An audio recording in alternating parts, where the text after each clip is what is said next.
Agradecemos mais uma vez aqueles que estão participando conosco, do estudo da lição. Que Deus possa estar abençoando a você, também a mim, ao estudar a palavra dele. Esteja conosco. O tema de hoje vai ser Aliança no Sinai. Nós vamos perceber que a aliança tem tudo a ver conosco. Aconteceu algo no passado, mas que tem tudo a ver conosco hoje também.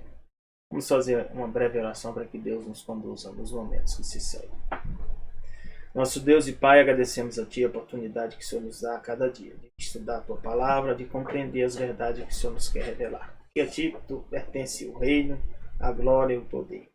Esteja conosco nos momentos que se seguem, pedindo essas bênçãos em nome de Jesus. Amém.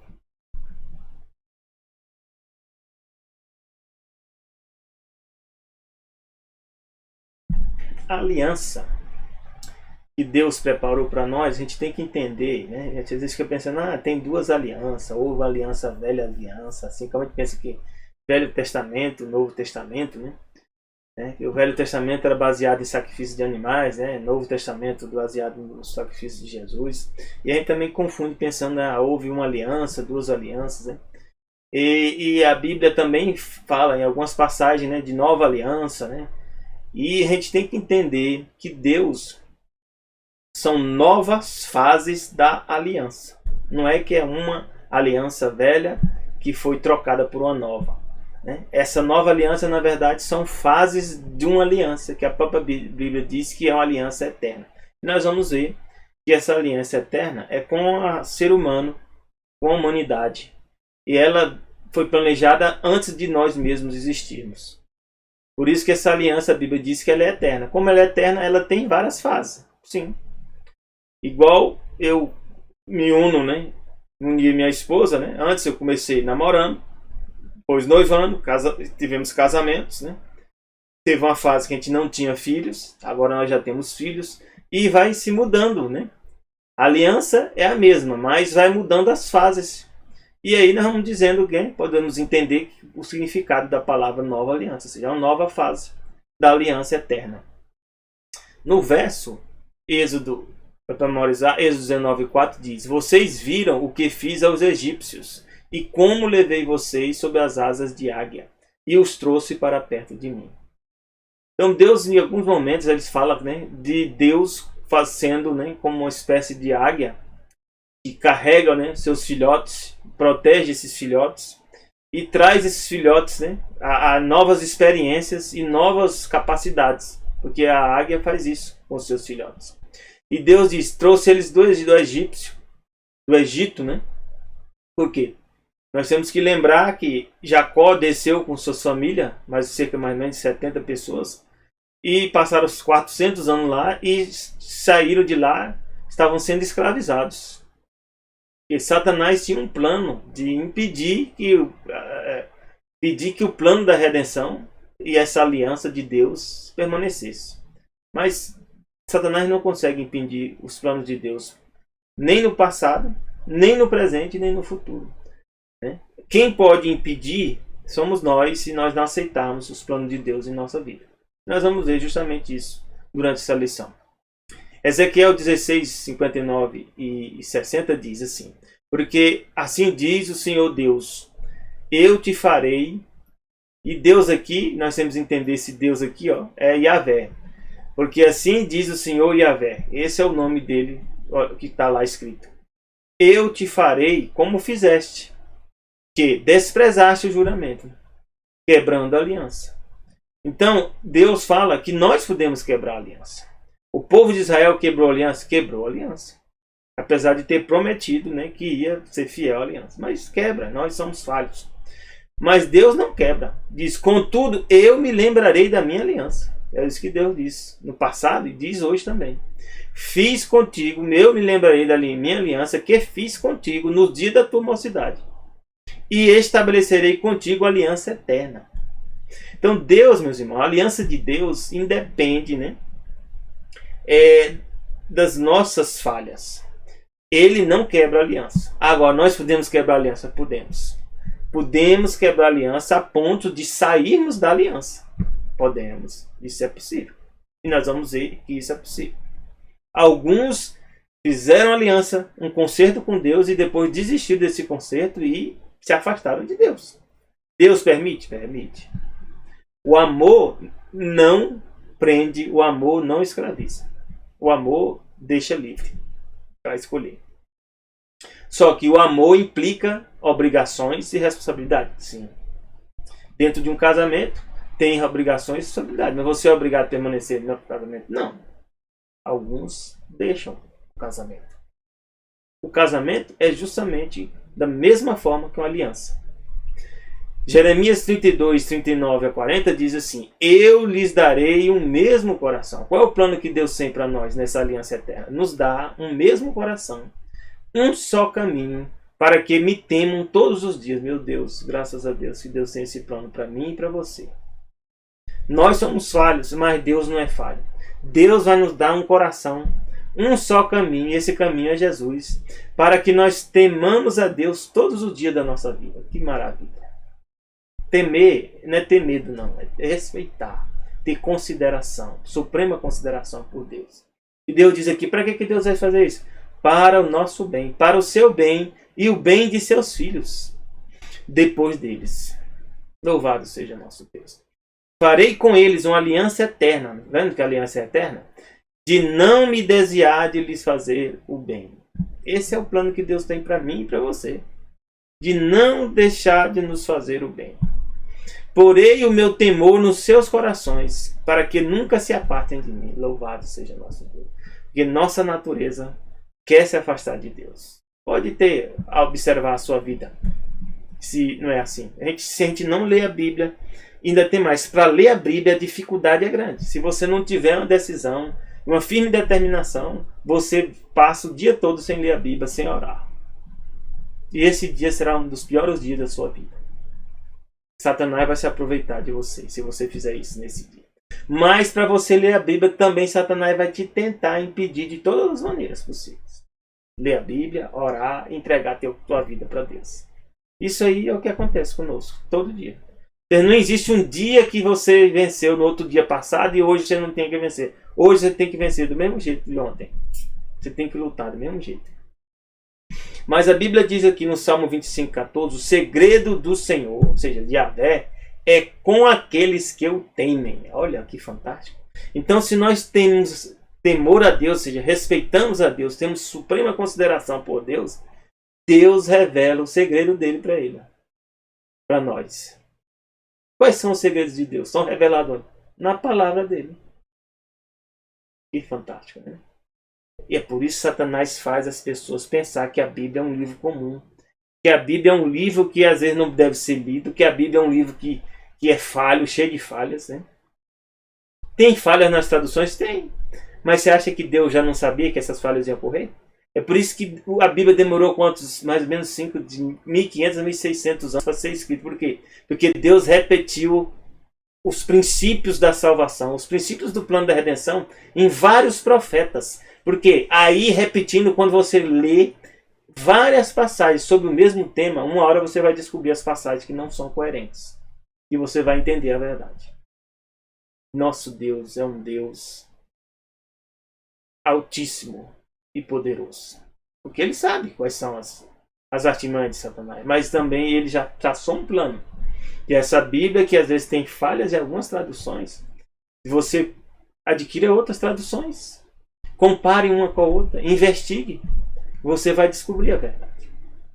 O importante é que Deus vai te guiar em toda a verdade. E a Bíblia ainda diz aqui, Deus dá uma promessa para você, se você decidir fazer isso. Daniel 7,18. Mas os santos do Altíssimo receberão o quê? O reino. Quem são os santos? São os separados. Santo é separado. Do Altíssimo receberão o reino.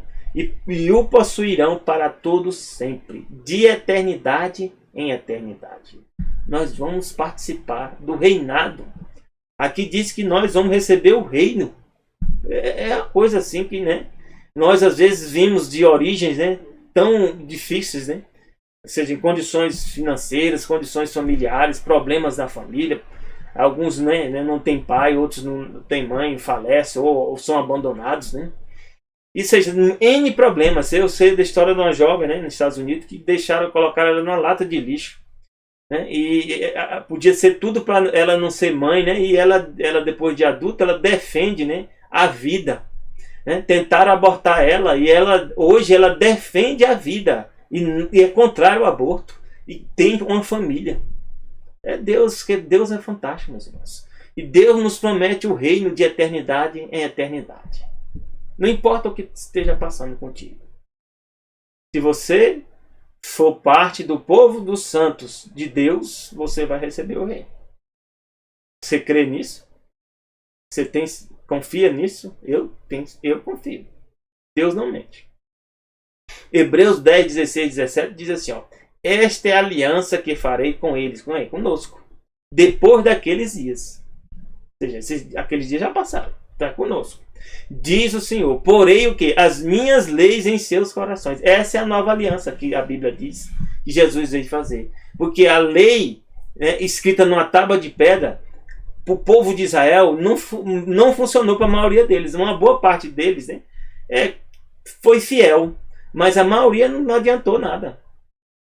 Significa que a lei foi abolida? Não. Significa que a lei não estava fazendo parte da vida deles. E Deus diz que a única solução é pôr a lei em nossos corações, ou seja, em nossas mentes. E as escrevereis em seus entendimentos. E acrescenta: jamais me lembrarei de seus pecados. É por isso que Deus fala, ó, que vai abolir o quê? Os pecados. Mas a lei vai permanecer? Vai. E de suas iniquidades, porque Deus tem um meio de nos salvar, de nos resgatar. E esse meio é Jesus. É por isso, meus irmãos, que 2 Coríntios nos dá um conselho, 4,18. Não atentando nós nas coisas que se veem. Você pode estar numa situação de vida difícil. Talvez nem querer orar mais você não queira, né? Nem ler a Bíblia você não queira mais. Talvez você ache que Espírito de Profecia, ou seja, os livros que Deus revelou a irmão White, né? Você acha que não tem mais valia. Né? Mas você não pode olhar para as coisas que se vê. Você pode estar muito apegado às coisas que você está vendo. E esse ver aqui é no aspecto tanto olho humano como também do olho espiritual. Você chegou a essa conclusão porque você conseguiu alcançar um determinado nível de experiência, né, que está fazendo você passar por esse problema. Mas você está esquecendo, ó, que nós não devemos atentar nas coisas que se veem, mas nas que não se veem. Quais são as coisas que não se veem? Uma delas é Deus. Você vê Deus? Não. Você vê o Espírito Santo? Não. Você vê o Espírito Santo vindo te guiar? Não. Porque diz aqui, porque as coisas que se veem são temporais. Teu emprego, tua vida, né? Teu salário, teu carro, tua casa, né? Teus amigos. Muitos amigos nossos estão falecendo devido a esse Covid. E é triste mesmo, a gente fica triste com o que está acontecendo. Mas muitos pensam, né, que estão morrendo pessoas só de Covid. Não. Esse é o nosso engano. Milhares de pessoas só já estavam morrendo e estão morrendo de outras doenças, como pneumonia, tuberculose, aborto, câncer. E essa morte está aí. Hoje nós estamos sentindo mal porque está tão veiculado na mídia, né, que faz que a gente não esqueça. Mas as mortes estão acontecendo, meus irmãos, do mesmo jeito do passado. Já houve gripe espanhola que matou muito mais, que vai matar muito mais do que o Covid. A gripe espanhola chegou a cerca de 500 milhões de mortos, hein? Ó, mortos. É muita gente. Outras doenças como a tuberculose matou muitos milhões de pessoas já. 1 bilhão. Eu peguei esses dados. 1 bilhão de pessoas já matou. Então a morte faz parte da vida. Não quer dizer que a gente quer agora se acostumar com isso. Mas nós não podemos olhar para as coisas que nós estamos vendo. Porque as coisas que nós vemos são o quê? Temporais. E as que não vemos são eternas. Quais são as coisas que não vemos? São as coisas que Deus revelou aos profetas. Um novo céu, uma nova terra, onde não há morte, nem luto, nem pranto, nem dor. Imagine. Não haverá mais pecado. Os animais não morrerão mais e eles vão andar conosco, né? O leão vai comer capim como um boi. Imagina. Uma criança pequena vai poder pegar uma cobra e brincar com ela. Ó, que fantástico. Para alguns é loucura, né? Mas não é loucura não. Essas são as coisas eternas. Porque essas são as que Deus prometeu que vai acontecer. Deus, meus irmãos, é todo poderoso para cumprir a promessa dele. Deus nos carrega, meus irmãos, assim como eu falei, como filhotes que uma águia usa, né? Carrega para treinar. Êxodo 19, 3 e 4 diz assim, ó. E subiu Moisés a Deus. Moisés sobe a Deus, né? E diz, o Senhor chamou do monte. Yahvé chamou Moisés de onde? Do monte. Deus desceu no monte e chamou Moisés. Moisés subiu. Dizendo, assim falarás à casa de Jacó. Falará o quê? Deus, meus irmãos.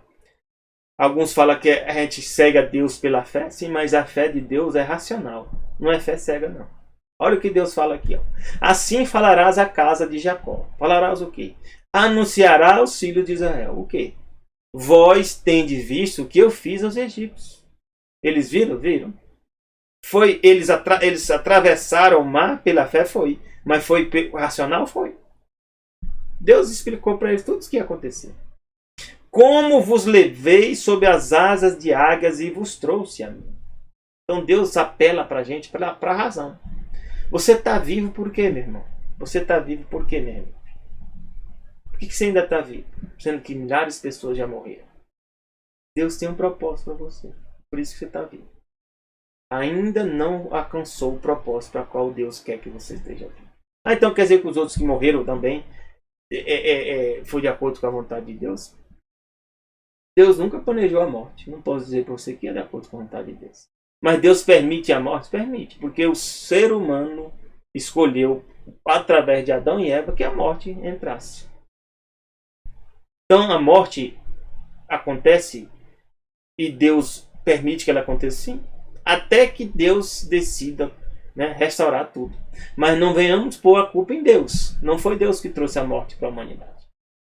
Quem foi que trouxe? Adão e Eva, junto com Satanás. Então Deus, meus irmãos, nos carrega sob asas de águias. E aqui, ó, Deuteronômio 32, 10 e 12 diz assim. Deus achou, né, o povo de Israel na terra deserta. Num ermo solitário cheio de uivos. Um lugar difícil. E você, quando Deus te encontrou, como é que você estava? Estava numa boa situação? Eu me lembro, né, que eu tomei decisão de batismo, minha mãe falou, né, que eu sempre fui bom, né? Engraçado, né? Minha mãe disse que eu sempre fui bom. Eu fico olhando assim, realmente eu talvez não tenha feito muitas coisas que muitos fizeram. Mas não tem nenhum de nós que sejamos bons. Quando Deus nos chama, todos nós estávamos o quê? Numa terra deserta. Num lugar ermo e solitário. É assim Deus nos encontra. É assim que Deus está te encontrando hoje também. Mas Deus faz o quê? Cercou e instruiu. Nos cerca, nos envolve com o Espírito Santo. Manda alguém, né, para te dar um folheto, te dar um livro, fazer uma oração por ti, te convida para a igreja. Aí Deus te instrui. O que é instruir? Eu sei muito bem o que significa instruir. Eu sou professor. Instruir é o quê? É passar conhecimento. E para Deus, a Bíblia, conhecimento é a mesma coisa que luz.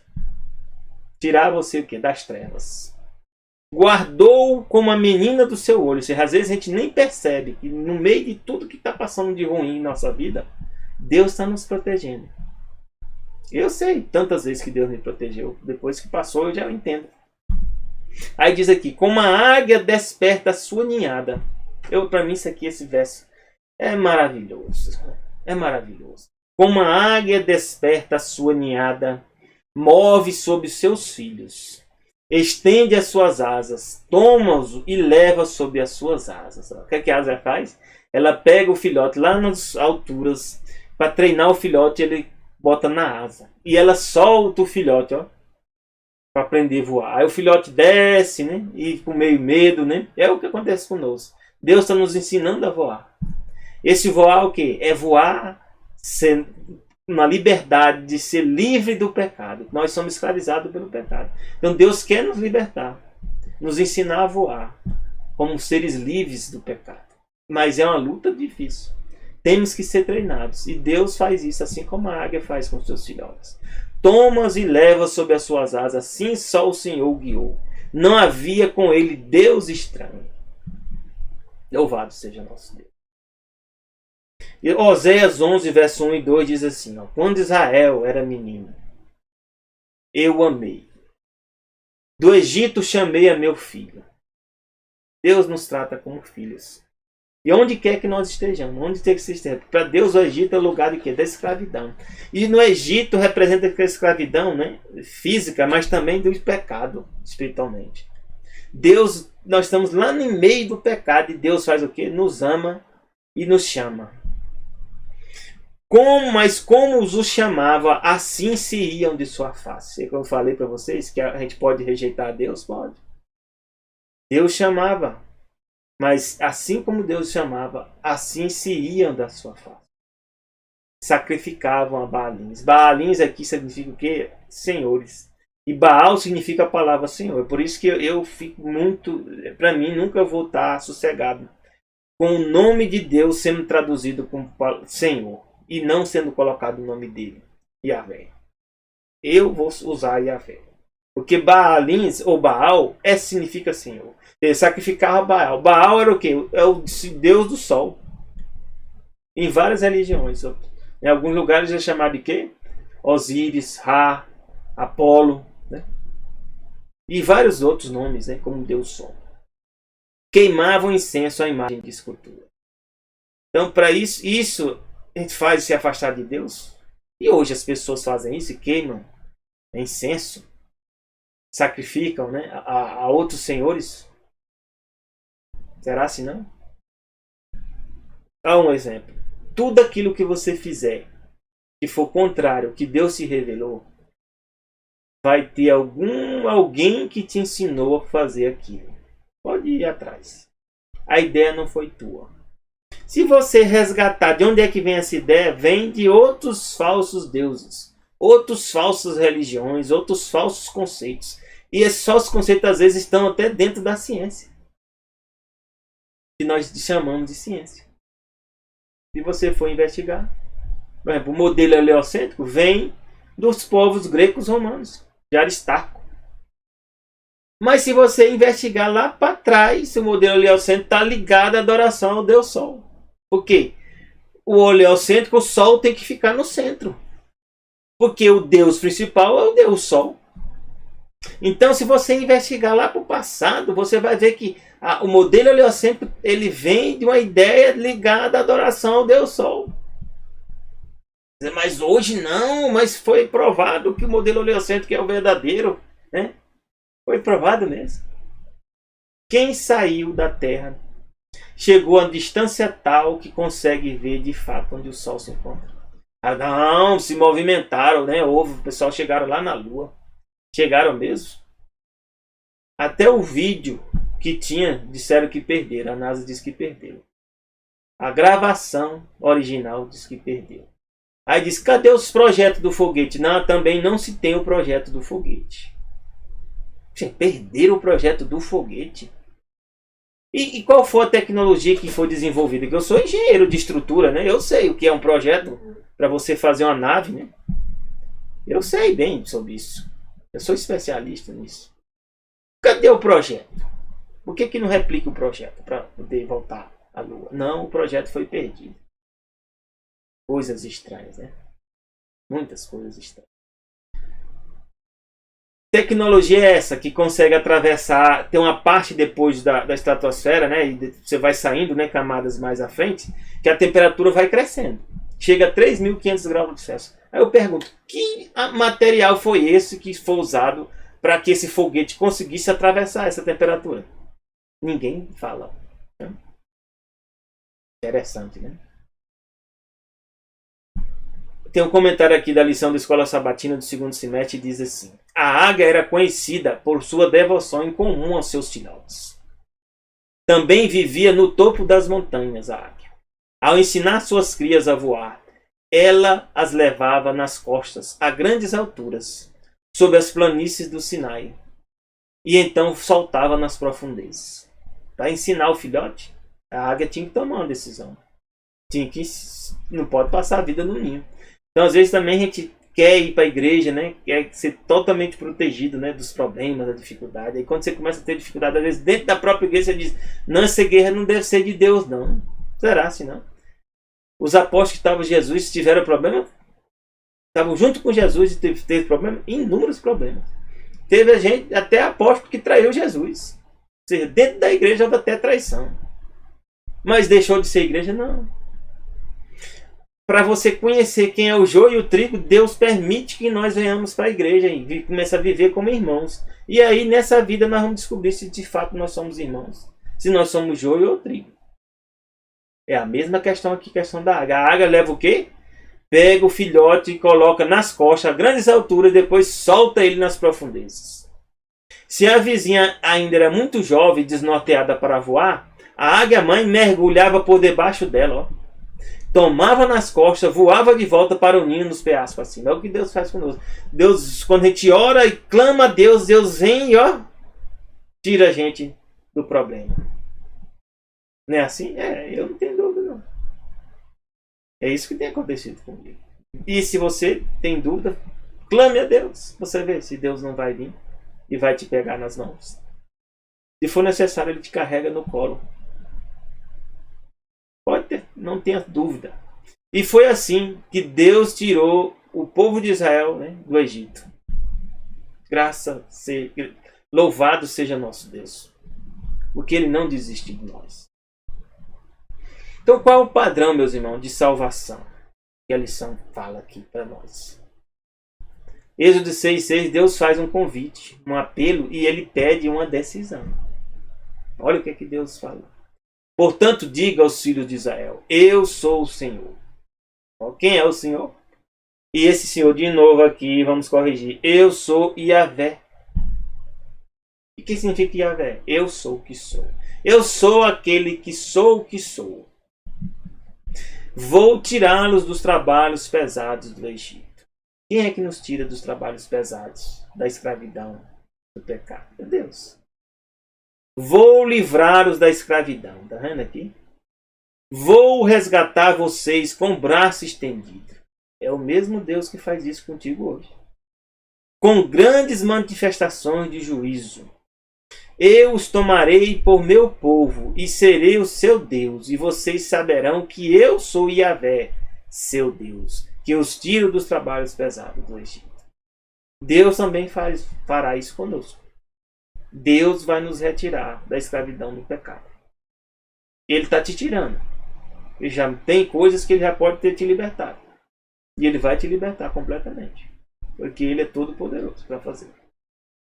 Romanos 8, 20 e 23 diz o que acontece conosco. Enquanto isso não acontece plenamente. Porque a criação ficou sujeita, a Bíblia diz, à vaidade. Que vaidade é essa? Não por sua vontade é a criação. O que é a criação? Que é tudo, é o próprio universo. Ficou sujeita à vaidade, não por sua vontade, mas por causa do que a sujeitou. Aí eu posso assim até limitar aqui ao nosso espaço. Porque o pecado não está afetando completamente o universo. Eu não posso dizer isso, a Bíblia não revela isso. Mas algum espaço, uma parte do espaço do universo está sujeitada por causa, né, do que aconteceu aqui na Terra. E diz aqui, na esperança de que também a mesma criatura, ou seja, será libertada da escravidão da corrupção. Quem é essa criatura aqui? Os seres que Deus criou, os animais também, né? As coisas que Deus criou na natureza, elas também estão escravizadas por causa do pecado. Mas quando nós, né, formos libertados como os filhos de Deus, eles também serão o quê? Libertados. Louvado seja nosso. Porque sabemos que diz aqui, ó, toda a criação geme e está juntamente com dores de Esparta até agora. Esperando o quê? Nós sermos libertados. E não só ela, mas nós mesmos, que temos as primícias do Espírito, também gememos em nós mesmos, esperando a adoção, a saber, a redenção do nosso corpo. Que vai acontecer o quê? Num abrir e num piscar de olhos. como diz lá em Coríntios, né? Nós seremos o quê? Transformados. Isso vai acontecer porque a Bíblia diz aqui, ó, Jesus pagou o resgate por nós. Está lá em 1 Timóteo 2, 5 e 6. Porque há um só Deus. Quem é esse Deus? O Pai, o Filho e o Espírito Santo. E um só mediador entre Deus e os homens, que é o Filho. E esse Filho tornou-se o quê? Humano. E passou a se chamar de quem? Jesus. E que significa a palavra Cristo? Messias, o ungido, o enviado. Ele é o quê? Homem. Alguns têm dúvida, hein? Jesus tornou-se homem. Quanto tempo? Para sempre. Mas Jesus deixou de ser Deus? Não. E aí eu dou um exemplo básico, né? Eu nasci homem. Pedro, né? Sou homem. Casei-me com minha esposa, eu me tornei o quê? Esposo dela. Eu deixei de ser homem? Não. A minha natureza essencial é o quê? Homem. Mas eu adquiri novas condições, o quê? Esposo. Aí você agora pode fazer a comparação.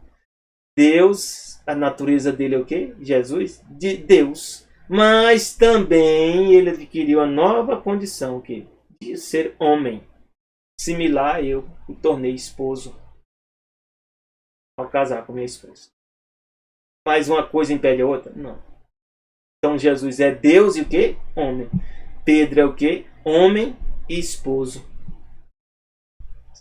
Eu espero que esse exemplo você possa compreender. Quem é Jesus? E diz aqui, Jesus aqui fez o que é que ele fez? O qual se deu a si mesmo. Ou seja, por que Jesus deu a si mesmo? Porque tinha que pagar o resgate. Para quem? Para Deus. Perante Deus o pecado tinha que ser pago. É por isso que diz aqui que deu a si mesmo. Porque ele é Deus. Então ele ao morrer ele estava pagando perante a si próprio também. E perante o Pai também? Com certeza. E o Espírito Santo? Com certeza. Porque Deus é o Pai, o Filho e o Espírito Santo.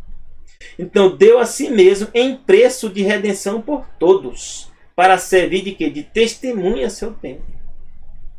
Louvado seja nosso Deus. Deus não é um Deus, meus irmãos, imóvel, né? Como alguns pregam, né? Como alguns pensam que Deus criou as coisas e abandonou, como tem algumas teorias aí, né? Que Deus criou as coisas, mas ele abandonou. Ele deixou até ocorrer a evolução, né? Não, Deus não é assim, não. Deus não é um pai que abandona os filhos, não. Tem pais que abandonam os filhos? Tem. Tem mães que abandonam os filhos? Tem. Isso é consequência do pecado. Mas Deus não é esse tipo de pessoa, esse ser, não. Deus não te abandona. Você pode abandonar ele? Pode. Mas ele não vai te abandonar, não. Se você ficar com ele, ele vai ficar contigo até o fim. Você quer fazer isso? Esse é o convite que Deus está te fazendo hoje. Decida estar com ele. Não importa o que você esteja fazendo, não. Deus sabe tudo que você está fazendo. Deus sabe tudo que eu faço. Mesmo assim, ele me convidou. E eu aceitei. Apocalipse 5, 9 e 10 diz: e cantavam, quem é esse povo que vai estar com Jesus? Cantavam um novo cântico, dizendo: digno és de tomar o livro, de abrir os selos, porque foste o quê? Morto. Com teu sangue nos compraste para Deus de toda tribo, língua, povo e nação. Comprou de quem? Deus comprou de quem? Da morte. Porque nós servimos que todos nós teremos que morrer. Então Deus teve que pagar um preço para nos comprar do quê? Da morte, da nossa nova vida. E para nosso Deus, ó, que aí Deus aqui é o Pai, o Filho e o Espírito Santo, nos fizeste o que? Reis, meus irmãos. Deus nos comprou para sermos reis. Eu nem imagino o que é isso. Eu sou um quem? Descendente de escravos, né? Escravo não. De pessoas que foram levadas cativas, né? Da África. Descendente provavelmente de parte de judeus também, que foram mortos e fugiram. Descendente de indígenas. Descendente de português. Né? E alguns, né? Pouco de espanhol. Mas não sei nada dessa história que significa rei. O mais próximo que eu sei de rei, né?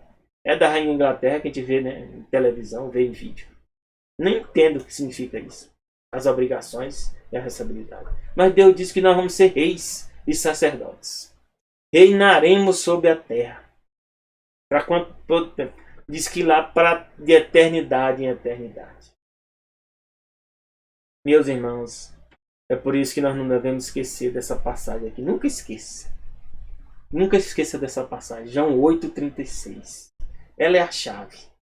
Se, pois, o Filho vos libertar, verdadeiramente sereis livres. Quem que nos liberta? O Filho.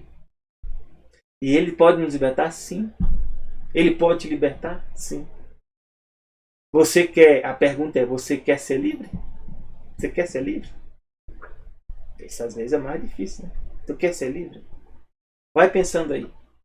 Até o término aqui do estudo. O comentário da lição diz: o livro de Êxodo chama a atenção do leitor para 3 grandes eventos. O que aconteceu lá no como 3 montanhas, o próprio Êxodo, o estabelecimento, né, da aliança e a construção do santuário. Então aconteceram 3 grandes coisas. Que é o quê? O Êxodo, ou seja, que é o povo sair de lá, do Egito. A aliança que Deus fez baseada na lei dele. E a construção do santuário, o tabernáculo. Eles superam todas as outras coisas. E o estabelecimento dessa aliança está registrado em Êxodo 19:24, se você quiser ler. Como foi, né, o caso de um Monte Everest dos 3 eventos. Então, o Monte Everest significa o quê? Que algo foi o pico, o ápice. É a saída, a aliança baseada na lei e o quê? E o tabernáculo, que é Deus conosco. Esse é o plano da salvação. Ó. Deus vai nos tirar de onde? Do Egito. O Egito é o quê? O pecado. Fará uma aliança eterna conosco. Vai nos dar o quê? Um novo céu, nova terra. E vai ter um tabernáculo. Que é Deus habitará conosco. Isso está resumido lá em Apocalipse. Fantástico, né? Êxodo 19:20 diz: e descendo o Senhor sobre o monte Sinai. Olha, tem umas passagens da Bíblia, né, que eu fico pensando. Essa aqui diz assim: Deus desce, né? Se nós vivemos num globo, e o globo assim fica meio estranho, né? Dizer que Deus está descendo, né? Num globo. Porque num globo, o descer de Deus, né? Se for no Japão, é embaixo, ele está subindo. Se for, vamos supor, lá para a Austrália, né? Ele pode estar vindo, né, de lado. Se for lá para os Estados Unidos, ele pode estar vindo de lado, né? Num globo é muito complicado eu explicar, né? Deus descendo, né? Descendo o Senhor Yahvé sobre o monte Sinai. É muito estranho. Tem algumas passagens, né, que faz a gente repensar esse modelo do globo. Muitas passagens, na verdade. Essa é uma delas. Deus desce. Se você descer num plano, é muito mais coerente, né? Você está num plano, aí você desce. Aí sim, você sempre vai estar descendo. Se você está num plano aqui, ó. Olha o plano, você está descendo, sim. Agora, num globo, olha o que é descer. Descer, eu posso descer para cá, descer para cá. Vai depender do lugar onde eu estou indo, né? O descer aqui, ó. Fica muito estranho, né? Eu explicar, né? Eu estou vindo assim e estou descendo. Né? Mas diz que Deus desce sobre o monte Sinai. Sobre o cume do monte.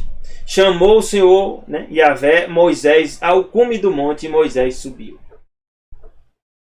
Então Deus ele pratica o ato de se comunicar conosco. E diz aqui em Salmo 68, explica um pouco mais o que estava acontecendo lá. Diz que a terra abalava-se quando Deus apareceu. Os céus destilavam perante a face de Deus. O próprio Sinai foi comovido na presença de Deus, do Deus de Israel. O Sinai tremeu, o monte tremeu na presença de Deus. Quando Jesus voltar, vai ser algo similar, é o que a Bíblia diz. Nós vamos saber que Jesus já está voltando. Nós não vamos ter dúvida, não. A aliança de Deus no Sinai é similar à nossa, como eu falei. Porque é o mesmo plano. Êxodo 24:16 diz: e a glória do Senhor Yahvé repousou sobre o monte Sinai. O que é a glória? É a sua própria presença. E a nuvem o cobriu por 6 dias. Deus vela o que é a sua glória, porque senão a gente morre. E ao 7º dia chamou a Moisés do meio da nuvem. Deus também, meus irmãos, né, No 7º dia é que Deus chama Moisés. Né? Não sei que dia da semana era essa, não. Aqui não me diz. Né? Mas ao 7º dia, Deus chamou. Deus gosta de fazer coisa com o número 7. É isso que eu vejo em todo momento. Gálatas 4, de 24 a 28, diz, ó, e o que se entende, né? A explicação do que aconteceu lá no Sinai, ó, tá aqui, ó. O que se entende é uma alegoria. Vamos fazer aqui uma alegoria. Ou seja, uma analogia de uma coisa com a outra. Porque estas são as duas alianças, ou seja, que é as duas alianças? Uma delas é o quê? O Monte Sinai, que gerou filhos para a servidão. Né? Que representa o quê? Agar. E Sara, quem é? Aqui diz quem é Sara. Ora, esta Agar é o Sinai, que deu um filho chamado, né, Ismael. A Bíblia diz aqui que é como se fosse esse filho aí, não é o filho que Deus quer e que Deus prometeu, né, constituir. Esse é o filho da servidão. O monte da Arábia, que corresponde a Jerusalém, que agora existe, pois é escrava com seus filhos. Então Jerusalém também, a Jerusalém que estava no Sinai, era Jerusalém escrava, junto com seus filhos. E quem é a Jerusalém liberta? Mas diz a Jerusalém que é de cima, é livre, que representa quem é a Sara, a qual é mãe de todos nós. Porque está escrito, alega-te estéril, tá vendo? Que é Sara que era estéril, que não dá à luz. Esforça-te e clama, tu que não está de parto. Porque os filhos da solitária são mais das que têm marido. Mas nós, irmãos, somos filhos da promessa, como quem? Como Isaac. Então a Bíblia diz que os verdadeiros filhos de Deus, os verdadeiros filhos da aliança são o da promessa e não o da carne. São os da fé. É por isso que Deus juntou todo mundo. Quem? Tanto os gregos como os judeus, ou seja, os israelitas. Deus uniu todos. Ou seja, e pergunta, você tem fé? Então você faz parte da aliança. E aí a pergunta que Deus faz para ti. Tu tem fé nele? Que fé? O que é fé? Não, fé tem que ser relacionada a alguém. Por exemplo, tu tem um banco que tu guarda teu dinheiro lá. Tu guarda esse dinheiro por quê? Porque tu confia nele. Você tem fé que ele vai manter teu dinheiro lá. A juros, tu vai, né, pagar suas contas, né? Você vai fazer o saque, o dinheiro vai estar lá. É baseado em quê? Em fé. Fé tem que estar relacionada a alguém. Ou alguma coisa que você se relaciona. Então quando diz que pergunta que tem fé, aí tu tem fé em quê? Em Deus. Você confia em Deus? Outra pergunta. Deus e Israel. Êxodo 19, 5 e 6. Agora Deus fala, pois se diligentemente ouvirdes a minha voz. Você está ouvindo a voz de Deus hoje, aqui comigo. E guardardes a minha aliança. Como é que eu vou guardar uma aliança? Eu tenho que tomar uma decisão. É igual eu casei com minha esposa. Ao casar, eu coloquei uma aliança no dedo dela. E ela colocou no meu. Foi baseada numa decisão de guardar a aliança. Então sereis a minha propriedade peculiar. Então minha esposa também é propriedade peculiar minha. E eu sou propriedade peculiar dela. É o que fala lá em Coríntios. Eu não pertenço a mim e ela também não pertence a ela. Eu pertenço a ela e ela pertence a mim. Nós somos o quê? Uma só carne. A mesma forma que Deus está dizendo aqui. Tu vai ser minha propriedade peculiar. Você vai ser um comigo. Dentre todos os povos, porque toda a terra é minha. Mas Deus disse, se você decidir fazer aliança com ele, você vai ser o quê? Propriedade peculiar dele. E vós me sereis reino sacerdotal, um povo santo. Ou seja, santo significa separado. Quando eu casei com minha esposa, nós somos santo. Eu sou separado para ela, ela é separada para mim. Isso é o que significa o que Deus está falando aqui. Estas são as palavras que falará aos filhos de Israel. Então Deus chamou o povo para fazer o quê? Uma aliança de casamento, igual ao casamento. É obrigado? Não. Deus só disse, se você escolher, você vai fazer parte dessa aliança. E Deus fala que toda a terra é dele. É interessante, né? Porque Coríntios 10, 26 fala, porque a terra é do Senhor e toda a sua plenitude. Toda a terra pertence a Deus, Yahvé. Em Salmo 113, 5 e 6 diz: quem é como o Senhor nosso Deus, ou seja, Yahvé, que habita nas alturas? Olha, novamente lá vem a outra passagem aqui, né? Altura num globo. O que é altura? Habitar na altura. Se eu estiver aí na parte de baixo do globo, eu estou na altura ou estou vindo para baixo? Eu estou indo para baixo. Se eu estiver de lado, ou a 45 graus, ou 20 graus, eu não vou estar à altura. Nunca vou estar à altura. Eu vou estar num globo, me movendo num globo. Eu só posso estar à altura, por exemplo, se aqui, ó, em cima da minha cabeça, eu estiver nessa posição aqui. Aí eu vou estar à altura. Mas se eu estiver de lado aqui, ou desse lado aqui, nunca vou estar à altura. Ou se eu estiver aqui embaixo, eu nunca vou estar à altura. É muito complicado eu poder explicar isso aqui de alturas, né? Deus habita nas alturas. O que é alturas? Aí tu vai, depende do referencial. É mesmo?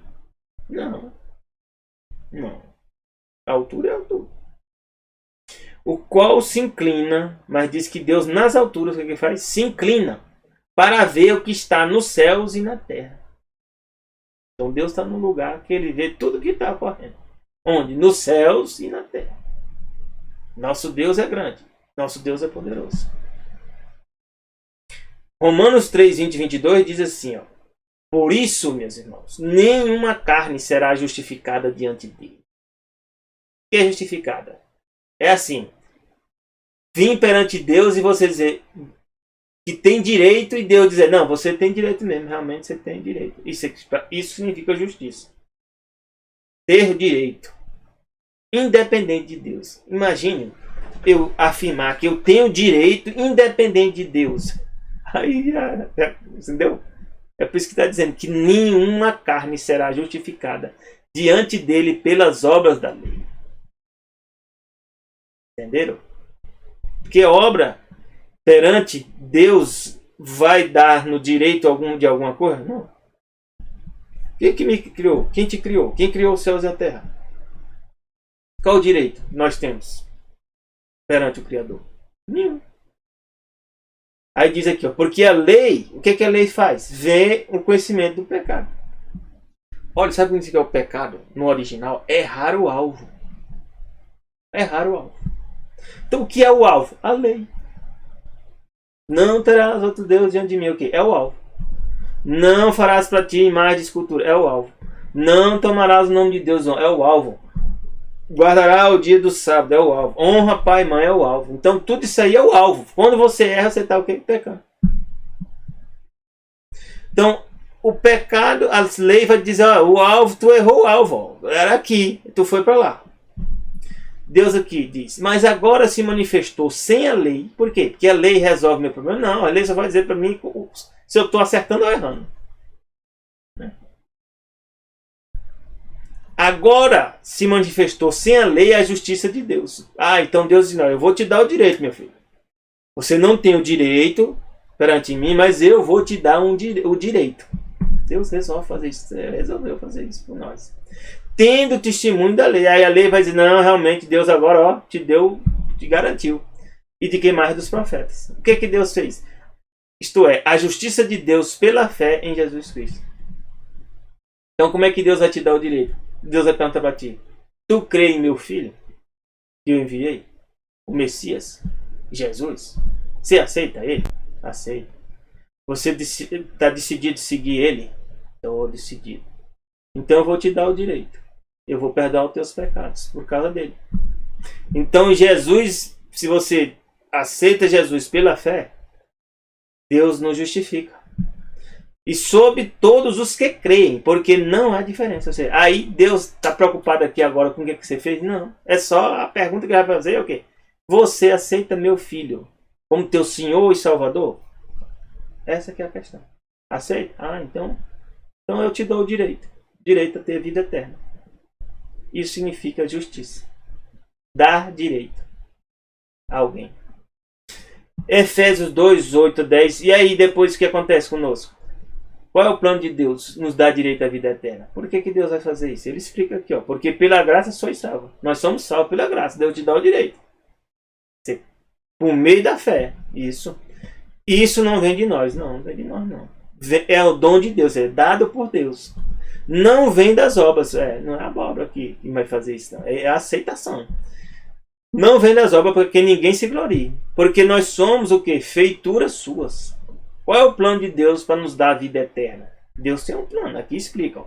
Somos feituras suas. Feitos por Deus. Para o quê? Criados em Cristo Jesus. Ou seja, quando você aceita Jesus, Jesus agora te dá o que? A nova natureza. Que é a natureza dele. Né? Para quê? Para as boas obras. Então tem obra? Tem. Deus nos salva para praticar boas obras. Quanto tempo? Para a eternidade. As quais Deus separou para que andássemos nelas. Então a obra serve para o quê? Somente para saber se você está indo no caminho certo ou errado. Mas a obra te salva? Não. Quem te salva é Jesus. Mas uma vez que Jesus te salva, se você não aparecer obras ou frutos, a Bíblia diz, do Espírito, você está indo no caminho errado.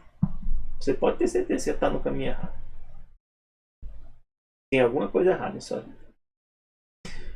Aqui diz Ellen White, né? Confirmando, né? No livro Caminho a Cristo. Não ganhamos a salvação pela nossa obediência.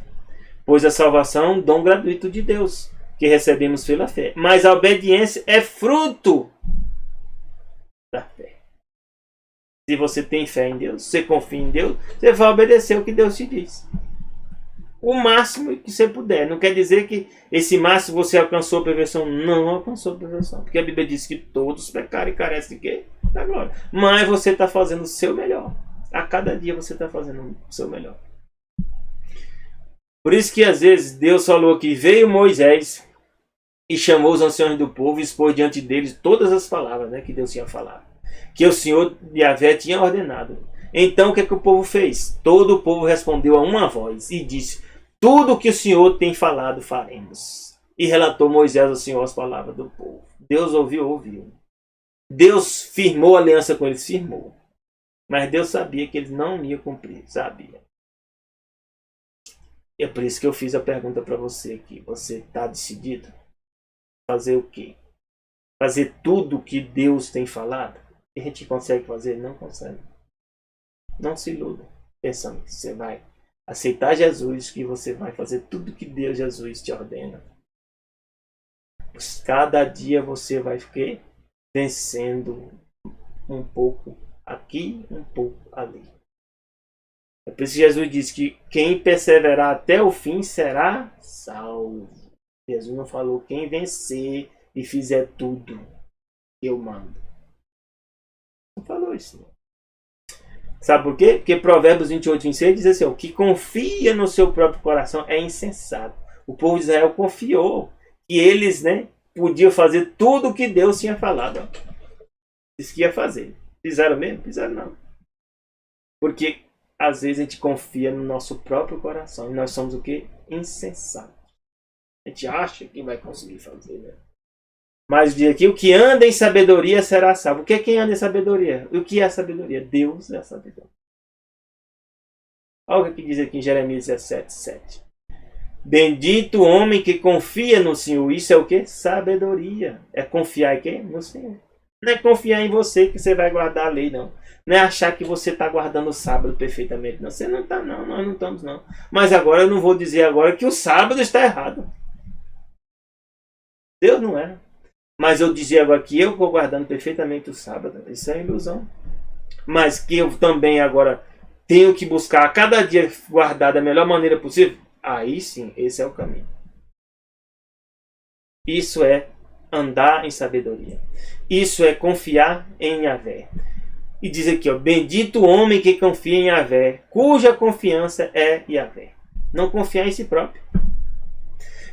Jeremias 17,9 diz: enganoso é o que? O coração, ou seja, ou a mente, mais do que todas as coisas. Perverso, quem o conhecerá? Deus, só Deus conhece e sabe que nós não temos condição.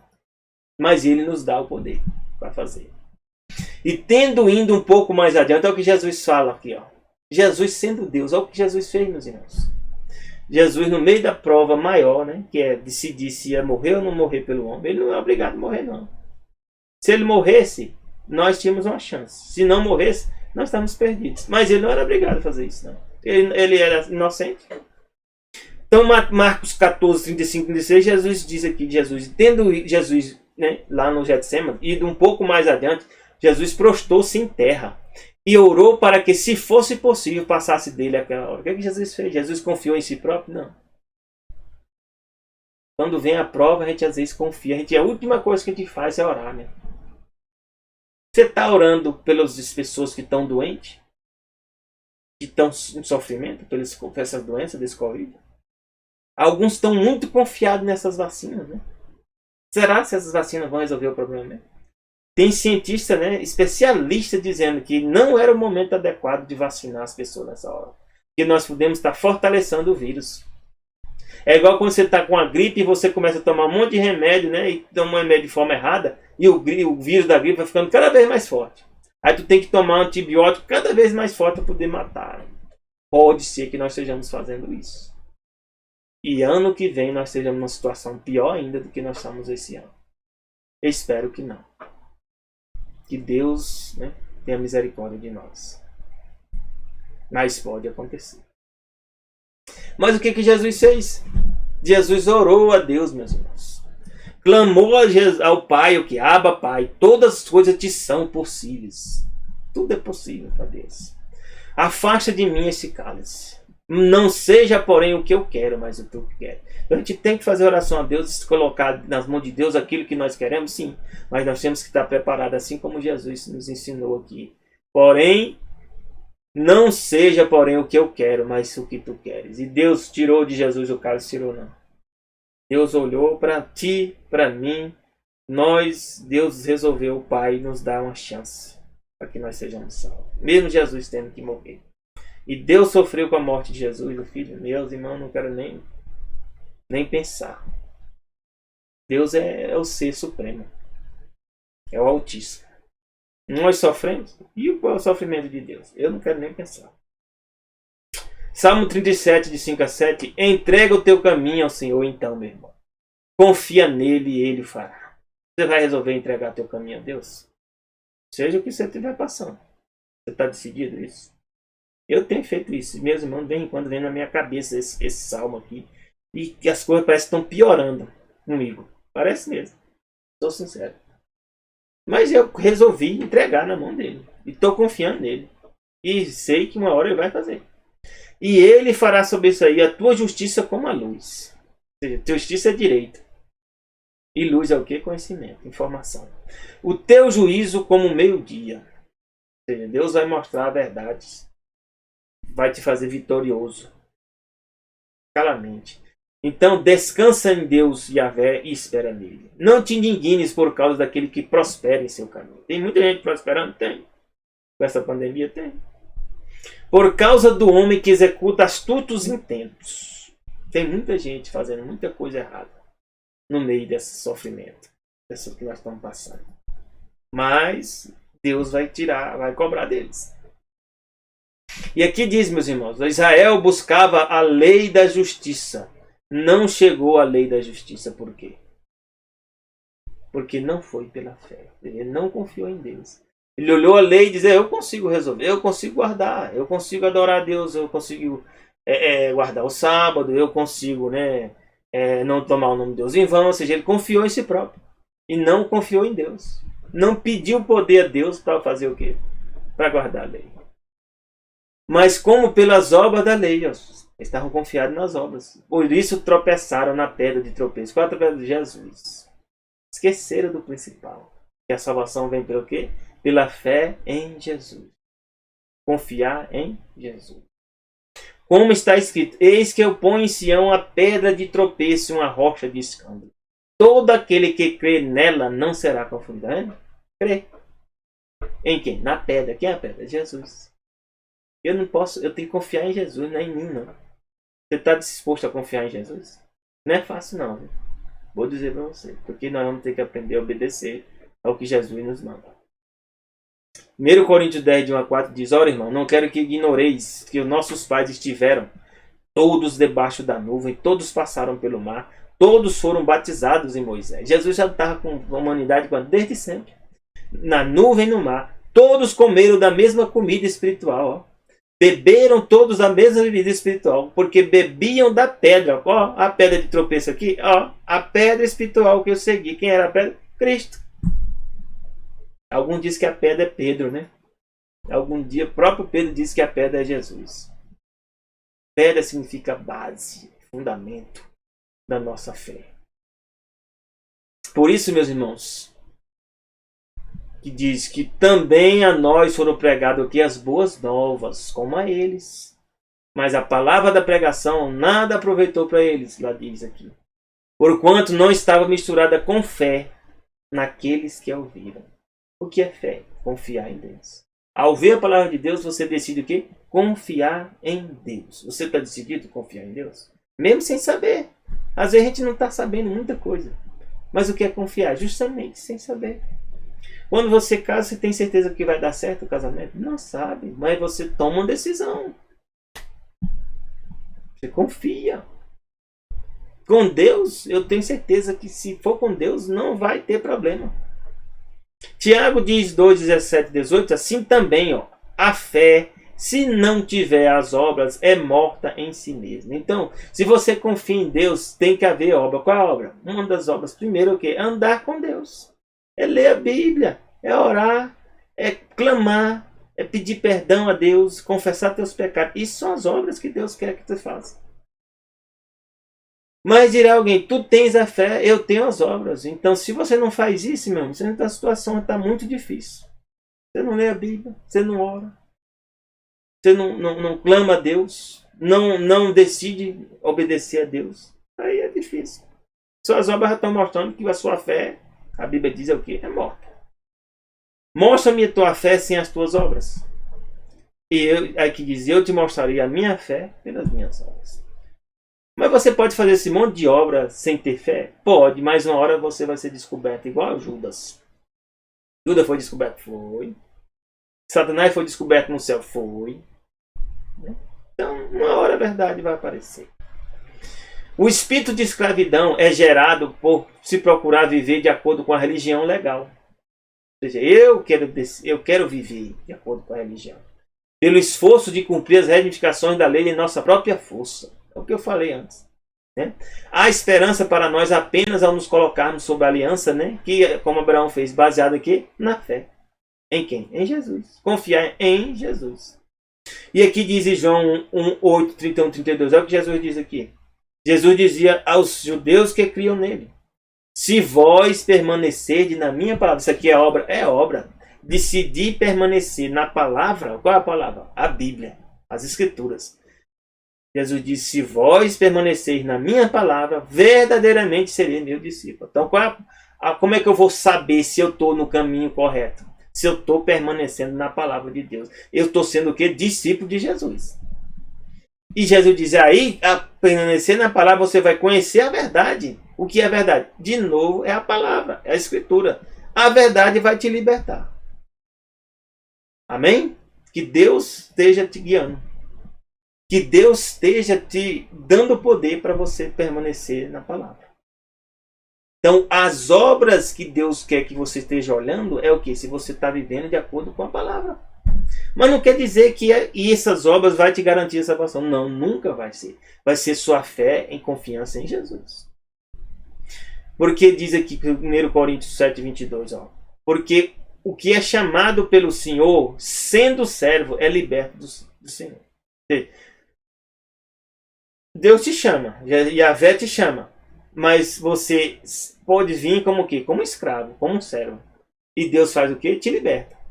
O quê? Do pecado, da droga, da prostituição, de várias coisas. Deus te liberta. Da mesma maneira, aquele que é chamado sendo livre, ou seja, Deus te chamou livre, tu não está envolvido nesse monte dessas coisas aqui. Mas agora você se torna o quê? Servo de Jesus. E agora você não vai o quê? Correr risco de ir fazer essas coisas erradas. Porque você é servo de quem agora? De Jesus. Mas Satanás vai te tentar? Vai te tentar. Você passou a vida toda sem ser tentado, é quando você batiza, quando você aceita Jesus, aí vem um monte de tentações, aí você diz, rapaz, que negócio é esse? Tem um amigo meu que diz assim, rapaz, Pedro, depois que eu batizei, eu já tô passando por tanta dificuldade, rapaz, que eu acho que eu vou sair da igreja. Eu vou dar um tempo lá fora para ver se melhor, depois eu volto. Eu disse, rapaz, tu não entendeu não, rapaz. É isso que Satanás quer de ti, rapaz. É que tu desista de Deus. Que você não faça, não tome essa decisão também. Porque Deus diz o que? Romanos 6,18. Libertados do pecado, foste feito servo da justiça. Então Deus quer nos tornar servo de quê? Para praticar as boas obras. Esse é o plano. Deus quer nos dar uma nova natureza. Que nós não iremos mais pecar. Meu Deus, isso é fantástico. E aí vem a pergunta que eu vou fazer para você, para finalizar. Aqui diz, João 8,36. Não esqueça dessa passagem. Não esqueça. Se, pois, o Filho vos libertar, verdadeiramente sereis. O Filho pode te libertar? Pode. Mas a pergunta é, você quer ser livre? Foi a mesma pergunta que eu fiz antes, né? Jesus está aguardando a tua resposta. Eu já pedi Jesus. Eu quero ser livre. Todo dia eu clamo a Jesus. Jesus, eu quero ser livre. Me liberta. E Jesus tem me libertado. Tem tanta coisa que eu sou escravo e que eu era escravo. E eu sei o que é ser escravo. Você também sabe. Pede a Jesus para te libertar. Às vezes vai demorar. Tem coisas que eu passei 10 anos e tem coisas que eu ainda estou lutando ainda. Mas eu não tenho dúvida que Jesus é todo poderoso para me libertar, não. Eu vou ser livre em nome de Jesus. Que você também possa ser livre em nome de Jesus. Para a honra e glória no nome dele. Amém? Que Deus te abençoe, te guarde e proteja. Te dê um bom fim de semana. E já desejo a ti e tua família um feliz sábado. Que começa ao pôr do sol da sexta. Não se esqueça, ao pôr do sol do sábado. Graça e paz de Deus para ti e teus familiares. Amém.